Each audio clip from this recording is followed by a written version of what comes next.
Le monde intellectuel, diplomatique et politique s'est donné rendez-vous ce jeudi 11 décembre 2025 à l'hôtel Azalaï de Cotonou pour célébrer un ouvrage qui s'annonce déjà comme une référence dans le débat sur la souveraineté énergétique en Afrique. Le docteur Faustin Daito y expose avec rigueur les défis et les leviers d'un continent en quête de puissance à travers un accès équitable et durable à l'énergie. Ce livre nous a été inspiré par 40 ans de métier. On a été formé dans ça, on a exercé 40 ans et nous avons constaté sur la base de l'expérience que notre pays, notre sous-région, Afrique de l'Ouest, notre Afrique est une région bénie par l'Éternel en termes de ressources énergétiques. Nous avons constaté que les pays les plus avancés dans le modèle économique moderne sont ceux qui ont pu maîtriser la transformation de l'énergie au service de leur développement. Les pouvoirs d'achat sont plus élevés là où l'énergie est plus disponible pour chaque citoyen.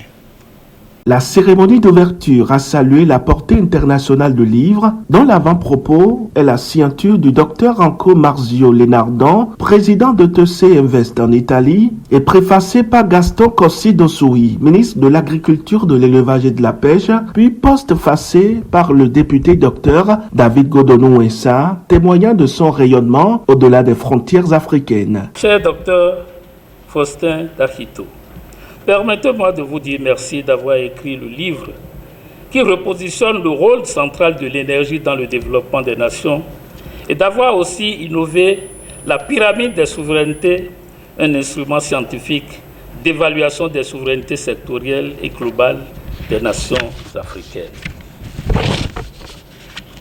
À vous tous ici présents, je veux dire ceci. Cet ouvrage n'est pas une fin. C'est un défi générationnel. Il nous revient désormais de transformer cette doctrine en jurisprudence. Ce droit des peuples en obligation contraignante. Ce devoir des nations en réalité quotidienne pour des millions d'êtres humains en Afrique au sud du Sahara. Plusieurs allocutions, à la fois en présentiel et par visioconférence, ont mis en avant la pertinence de l'analyse du Dr Faustin Daito. Le ministre de l'Agriculture a souligné l'urgence pour les nations africaines de penser leur avenir énergétique, non seulement en termes de développement, mais aussi comme un instrument de puissance, de négociation et d'indépendance. Votre livre prend une résonance particulière. Il nous rappelle que la souveraineté institutionnelle, la souveraineté énergétique, la souveraineté économique sont trois piliers indissociables. Lorsque l'un vacille, c'est l'ensemble du développement qui se fragilise. Lorsque tous se renforcent, c'est la nation entière qui avance. Votre contribution arrive donc à un moment essentiel.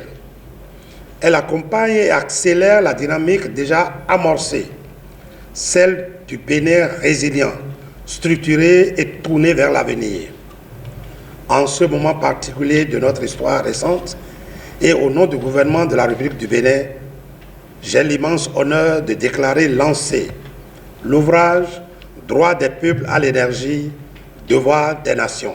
Publié aux éditions Vénus d'Ébène, l'ouvrage se présente comme un outil stratégique destiné aux décideurs politiques, aux chercheurs, aux entrepreneurs, ainsi qu'aux citoyens désireux de comprendre les nouveaux rapports de force nés de la transition énergétique mondiale. Ce livre, on peut remarquer que ça a une couleur blanche et également on peut remarquer qu'il y a l'énergie qui est pointée vers la planète Terre. Qu'est-ce que ça nous dit? Que l'énergie est la base pour la conquête spatiale. Et également, cette énergie va servir pour les radars, pour une surveillance totale de notre espace, par les temps qui courent avec les événements que nous avons eus. Ça prend tout son sens. Pour le fond, droit des peuples à l'énergie, devoir des nations, c'est un ouvrage de 282 pages qui est subdivisé en deux grandes parties. Et ces parties, chacune comporte 5 chapitres. Pour Dr Daïto Faustin, il s'agit avant tout d'un plaidoyer pour une Afrique souveraine, capable de transformer l'immensité de ses ressources en véritable capital d'influence mondiale.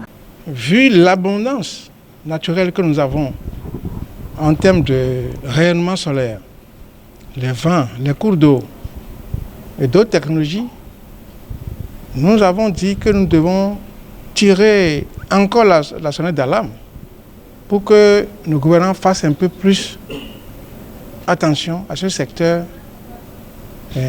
qui permettra d'accélérer la souveraineté des nations africaines, et surtout l'Afrique de l'Ouest et mon cher pays, le Bénin.